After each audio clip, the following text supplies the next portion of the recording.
Essa vez eu vou começar dizendo boa tarde, porque eu estou gravando essa mensagem à tarde, mas boa noite para vocês, participantes na conferência, e espero que a primeira mensagem foi uma bênção para vocês, e eu vou continuar falando sobre a presença de Cristo na ceia do Senhor, e eu vou fazer isso com aplicação prática, usando especialmente a carta de Paulo, a primeira carta de Paulo aos Coríntios, 1 Coríntios, capítulos 10 e 11.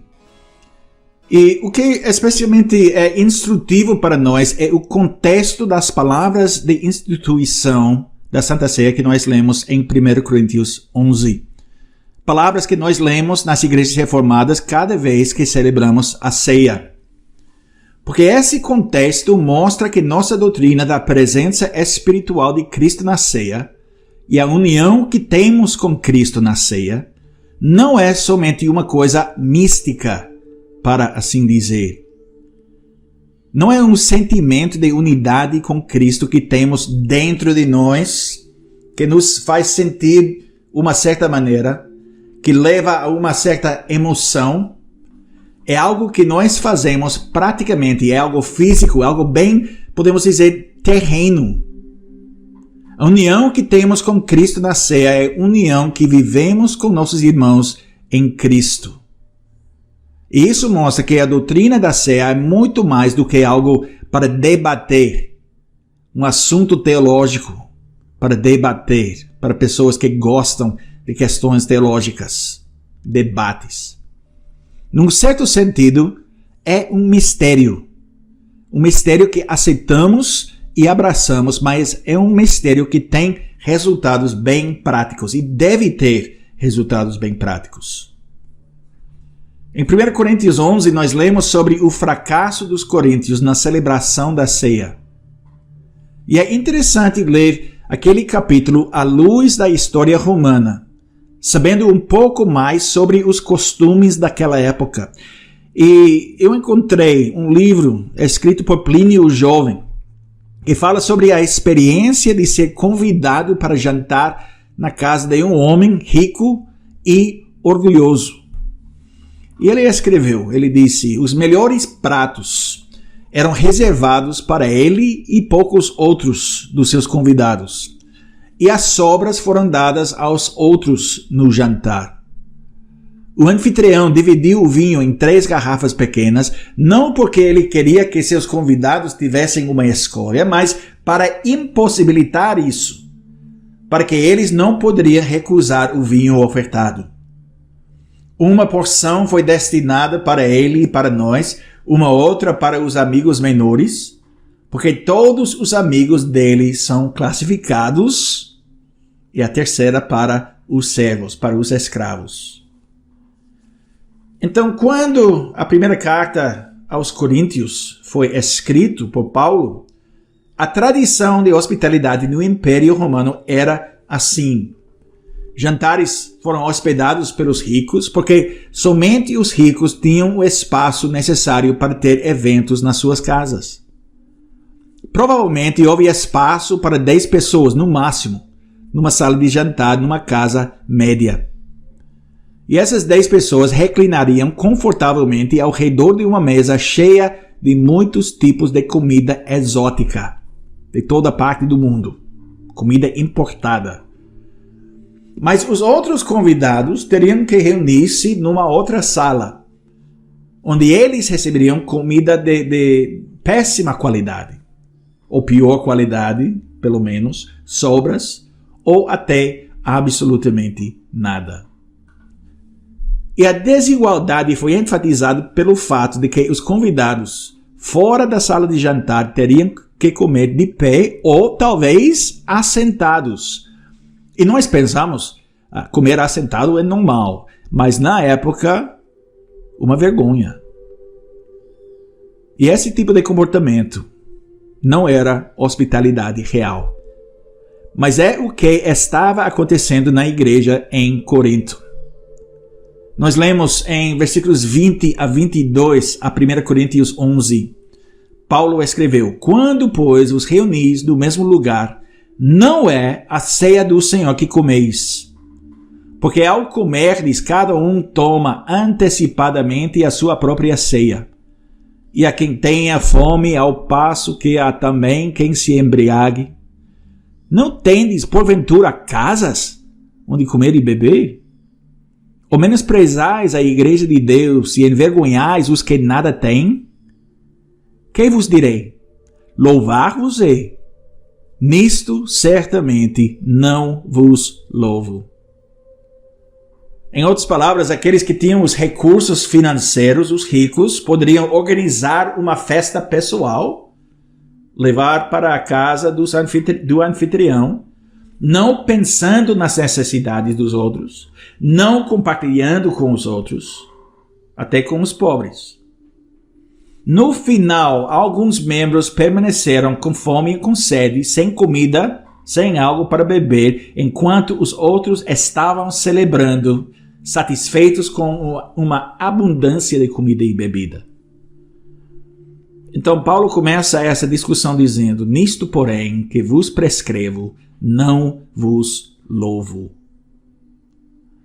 Porque embora o evento em que eles estavam participando tivesse a aparência da Santa Ceia, em realidade não foi a Santa Ceia que eles estavam celebrando. Na verdade, foi nada mais do que uma adaptação cristã de uma festa romana, com os ricos no centro, no palco, para assim dizer, os pobres excluídos, lá fora. A congregação se reunia na casa de um dos membros ricos, seus amigos se reuniam com ele na sala de jantar, onde eles poderiam reclinar confortavelmente, mas os escravos, os trabalhadores, aqueles sem poder, sem influência, sem status, seriam excluídos. Paulo destaca o problema e começa a responder com um lembrete sobre o verdadeiro significado da Santa Ceia. Ele recebeu da boca do Senhor Jesus as palavras de instituição faladas importantemente, e ele destaca isso, na noite da traição de Jesus.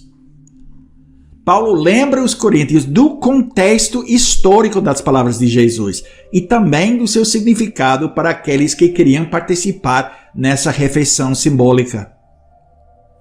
Ele lembra os cristãos do corpo de Cristo dado por eles, do cálice, a nova aliança no sangue de Cristo derramado por eles. O fato que comerem o pão e beberem do cálice da Santa Ceia significa que eles devem continuar proclamando a morte do Senhor até que Ele venha. E o que nós devemos fazer também na igreja hoje. E agora pense na ironia de tudo isso. Durante uma refeição, a refeição é em si um símbolo de hospitalidade. Mas uma refeição simbólica, uma refeição especial. Uma refeição que proclama a morte do Senhor Jesus. Durante essa refeição, os coríntios cristãos estavam negligenciando seus próprios irmãos. Eles estavam participando num memorial que começou numa noite. A noite especial. A noite em que o Senhor foi traído nas mãos dos servos do mal, do maligno.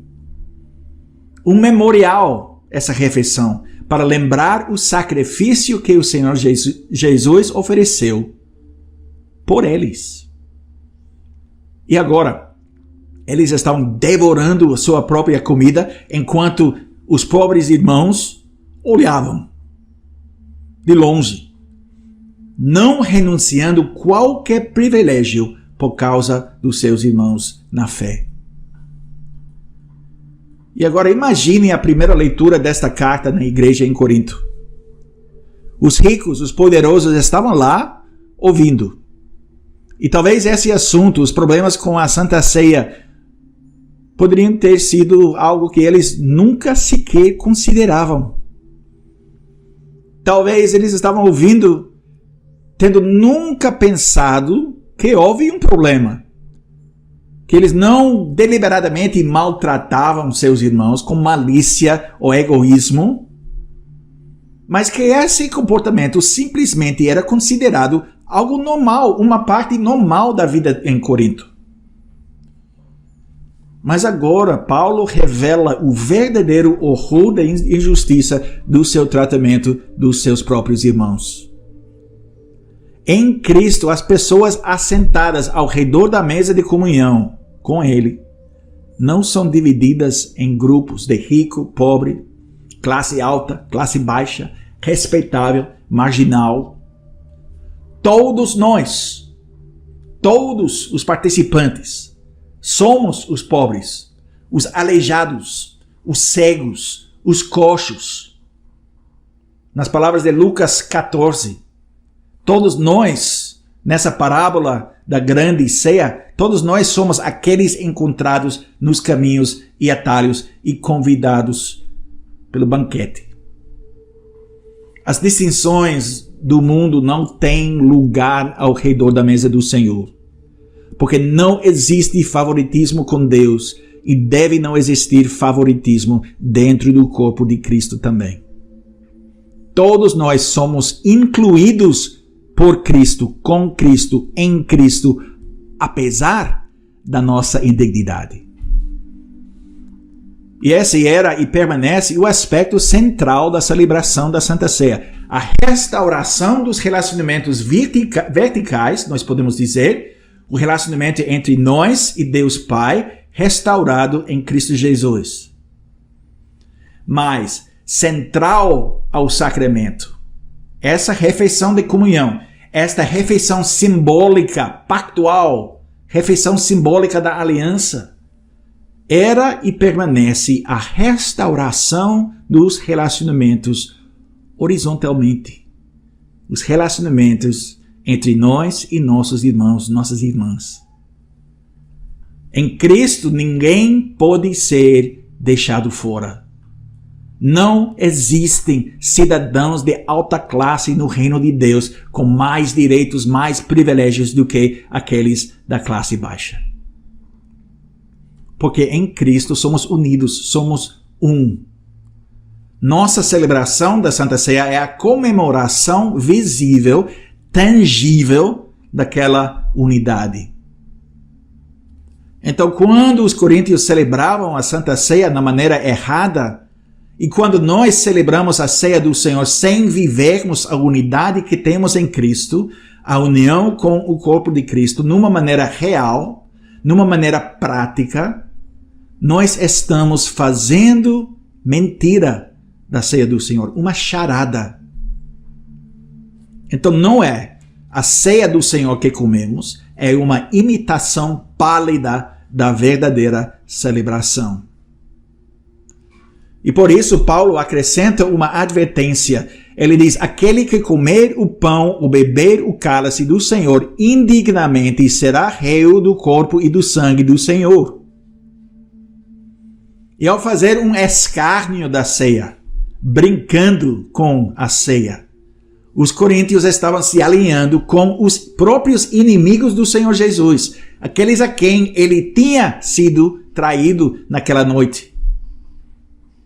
Eles estavam se tornando aliados daqueles que crucificaram o Salvador. E por isso eles somente estavam comendo e bebendo juízo para si. E esse julgamento também ficou óbvio na igreja, de maneira bem prática também. Doenças e até mortes de alguns membros. Deus estava lembrando os coríntios da necessidade da santidade. No seu amor, ele os jogou nessa vida para que eles nunca seriam condenados junto com o mundo. Paulo lembra os coríntios a levar a sério a sua participação na Santa Ceia e a se lembrar a profundidade do significado dessa ceia. Antes de participarem na refeição da aliança, eles devem se examinar deliberadamente, não sem pensamento. Examinar suas vidas, julgando se a sua prática concordava com a profissão, as palavras da boca. E especialmente eles deveriam se lembrar o corpo, como Paulo escreve em versículo 29, onde ele disse: pois quem come e bebe sem discernir o corpo, come e bebe juízo para si. E Paulo não está falando aqui sobre um tipo de entendimento profundo dos elementos de pão e vinho. Ele não está dizendo que nós precisamos entender se Cristo é realmente fisicamente presente nos elementos, ou espiritualmente presente, ou completamente ausente nos elementos da Santa Ceia. Ele não está dizendo que nós precisamos explicar a diferença entre transubstanciação e consubstanciação, e o entendimento da ceia, que diz que a ceia é somente uma comemoração, Zwingliano, a visão zwingliana antes de participarmos. Ele está fazendo aqui um tipo de jogo com palavras aqui. Se você não discernir o corpo, vai ficar culpado do corpo e sangue de Cristo.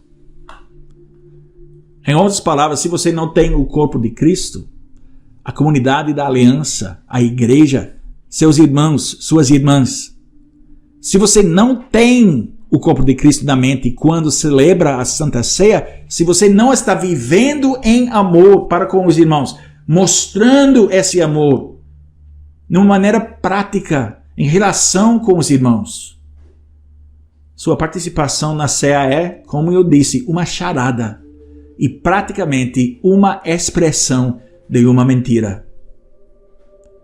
Se você come e bebe sem discernimento do corpo, o corpo dos crentes, que é o corpo que tem Cristo como cabeça, estou mostrando que ou você não entende, ou você não está preocupado com a sua posição como parte, como membro do povo de Deus, do povo da aliança. Você está agindo como egoísta, como o mundo, não numa maneira desinteressada como o Senhor Jesus Cristo. E se você faz isso, Paulo diz, sua lealdade tem mudado. Você está ficando fora da comunidade da aliança e será julgado como forasteiro. E agora, nós sabemos que em nossa cultura, nossa sociedade, não iremos enfrentar a mesma questão específica que os coríntios enfrentavam nas congregações que se reuniam nas casas dos membros e a celebração da Santa Ceia naquele contexto. Nosso contexto é diferente, nossa prática é diferente, nossa sociedade é diferente. Então, por isso, ninguém vai correr à mesa quando celebramos a ceia e, por exemplo, beber todo o vinho ou devorar todo o pão antes que todos os outros membros podem chegar à mesa. Não. Sabemos disso. Mas devemos aplicar o ensino de Paulo nessa passagem como mais do que simplesmente um tratado sobre a teologia da Santa Ceia ou dos sacramentos em geral.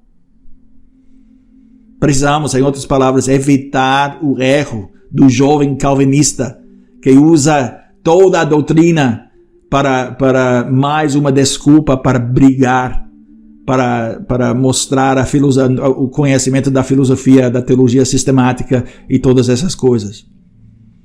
Paulo nos leva às raízes da nossa fé, os fundamentos da nossa fé, que são a morte expiatória, o sacrifício do nosso Salvador, o ato altruísta do nosso Redentor. Ele nos chama a proclamar aquela verdade, não somente nas palavras, no que nós dizemos, mas também nas ações, em nossas obras. Cristo sofreu e morreu para formar, para criar, edificar um novo povo, um povo unido, seu corpo, o corpo de Cristo, a igreja. E por isso, quando celebramos a ceia, nós precisamos nos examinar como é nossa prática. Como vivemos em relação aos irmãos da igreja? Existem pessoas na comunhão que nós ignoramos, ou menosprezamos, ou desprezamos, evitamos. Pensamos em nós mesmos, em primeiro lugar, como membros da comunidade de Cristo, e somente depois, em segundo lugar, como membros de qualquer outra comunidade. Nossa membresia na comunhão da aliança, na comunidade da aliança, tem primazia na nossa vida? É a coisa mais importante da nossa vida? Como pensamos nos outros, nos nossos irmãos que são também recebidos por Cristo? Nós pensamos neles como forasteiros, estrangeiros ou como membros da nossa família da fé? Ou talvez nós vivemos como estrangeiros nós mesmos, satisfeitos vivendo na beira da comunidade da aliança, talvez participando nos eventos, ou talvez participando nos cultos, frequentando os cultos, mas realmente não tendo nada mais a ver com nossos irmãos, ou a vida dos nossos irmãos. A presença de Cristo na ceia, comer o corpo de Cristo no corpo de Cristo, significa que essa celebração é uma expressão de uma realidade que deve viver em nós, entre nós, dentro de nós. Antes de participar na ceia, nós precisamos nos perguntar: a minha vida está focada no que estamos representando aqui? A verdadeira comunhão? Ou pode ser que a comunhão simbólica que experimentamos na mesa é a única comunhão que nós experimentamos com o povo de Deus e não tem nada mais? Essas são questões muito importantes. Porque se a nossa participação nos rituais da fé cristã não concorda com o nosso estilo de vida, quando nos reunimos não vai nos melhorar ou nos beneficiar, somente vai piorar a nossa situação. Receberemos o julgamento de Deus e não as bênçãos. Como Paulo diz, comeremos e beberemos juízo para nós. Mas agora, eu quero voltar a 1 Coríntios 10, porque é muito instrutivo para nós, como Paulo fala sobre a questão de idolatria, sobre aquela questão tão controversa para os coríntios, da carne oferecida aos ídolos. E ele fala sobre essa questão usando os mesmos termos da participação no corpo e no sangue de Cristo. Porque essa passagem também mostra o significado espiritual da nossa participação na ceia do Senhor. Eu quero ler com vocês de 1 Coríntios 10, 14 a 22. 1 Coríntios 10, 14 a 22. E Paulo diz aqui: portanto, meus amados, fugi da idolatria. Falo como a criteriosos. Julgai vós mesmos o que digo. Porventura, o cálice da bênção que abençoamos não é a comunhão do sangue de Cristo? O pão que partimos não é a comunhão do corpo de Cristo? Porque nós, embora muitos, somos unicamente um pão, um só corpo. Porque todos participamos do único pão. Considerai o Israel segundo a carne. Não é certo que aqueles que se alimentam dos sacrifícios são participantes do altar? Que digo, pois? Que o sacrificado ao ídolo é alguma coisa? Ou que o próprio ídolo tem algum valor? Antes digo que as coisas que eles sacrificam é a demônios que as sacrificam e não a Deus. E eu não quero que vos torneis associados aos demônios. Não podeis beber o cálice do Senhor e o cálice dos demônios. Não podeis ser participantes da mesa do Senhor e da mesa dos demônios. Ou provocaremos zelos no Senhor? Somos acaso mais fortes do que Ele? Veja o que Paulo diz sobre os sacrifícios do Antigo Testamento e os sacrifícios aos demônios. Aqueles que se alimentaram dos sacrifícios são participantes do altar. A carne do sacrifício não muda, não se torna algo diferente, permanece carne. Mas a participação no sacrifício realmente significa participação nesse sacrifício. E o mesmo vale para os sacrifícios aos ídolos. O ídolo em si não tem nenhum valor, não é nada. A comida sacrificada ao ídolo não muda a forma, não se torna algo diferente. Mas a participação nessa falsa adoração, nesse ato falso de adoração, significa participação com os próprios demônios. É tão sério. E não podemos ser participantes, Paulo diz, da mesa do Senhor e ao mesmo tempo da mesa dos demônios. Então, o que nós vemos? O pão, esse pão permanece pão. A carne permanece carne. O vinho permanece vinho. O que importa é a fé dos participantes. É isso que faz a comida e a bebida, a refeição, a comunhão ao redor da mesa. Todas essas coisas importantes. Isso é verdade se for a comida servida na Santa Ceia ou se for a comida oferta aos ídolos. Isso significa que nossa união com Cristo, a união que nós mostramos na mesa do Senhor, é uma união exclusiva. Significa que não podemos ter lealdades divididas. O ídolo não é nada. O Antigo Testamento chama os ídolos nadas ou não seres. Mas Paulo diz que mais está acontecendo nesse tipo de sacrifício. O objeto do sacrifício não é nada, é realmente os demônios. Isso significa que é muito perigoso participar em ações de idolatria.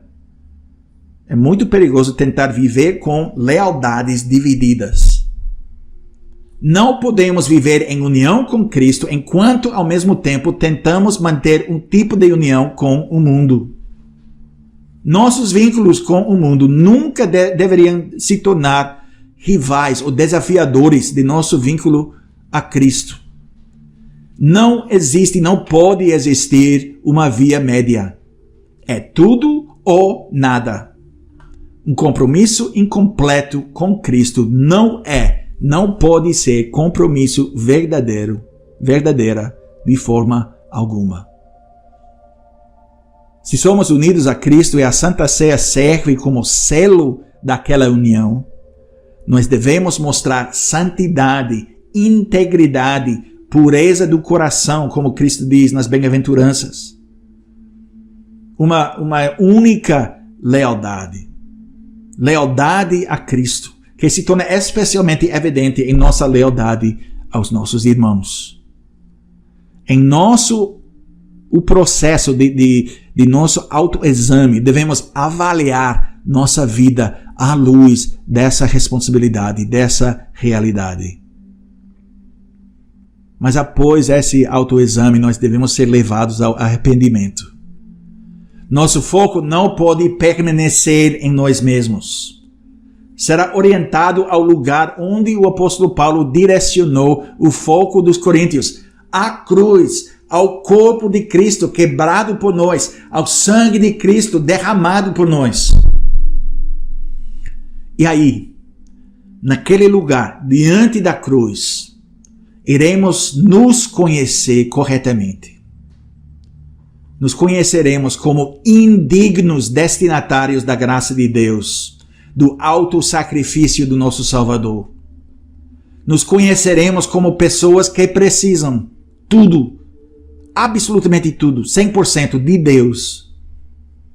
E quando sabemos isso, seremos levados a viver numa maneira que fornece uma resposta correta, certa, à generosidade divina. Assim, como o próprio Jesus ordenou, se alimente com sua carne, beba o sangue dele. Viva a realidade do que você confessa ao participar da ceia do Senhor. Nosso Senhor ofereceu esse grande sacrifício e nos chama a viver nossa união com Ele. Em tudo o que fazemos, em toda parte da nossa vida. Ele é nossa vida. Ele é a fonte da nossa vida. A carne quebrada, o sangue derramado é nossa vida. Ele é tudo para nós. Nenhuma quantidade de comida e bebida terrena, de pão e vinho físicos, nos dará a vida que seu corpo e sangue podem nos dar. O mundo antigo, como nós ouvimos, ficou chocado com a ceia do Senhor e o que representava. Nós ouvimos na última palestra sobre canibalismo. O mundo moderno nem pensa nisso um pouco. Não é algo que o mundo pensa, que ocupa a mente dos descrentes. Mas nós sabemos a verdade. Viva essa verdade. Nossa união com Cristo, com o corpo de Cristo, em todo sentido dessa expressão. E viva essa verdade através do Espírito Santo.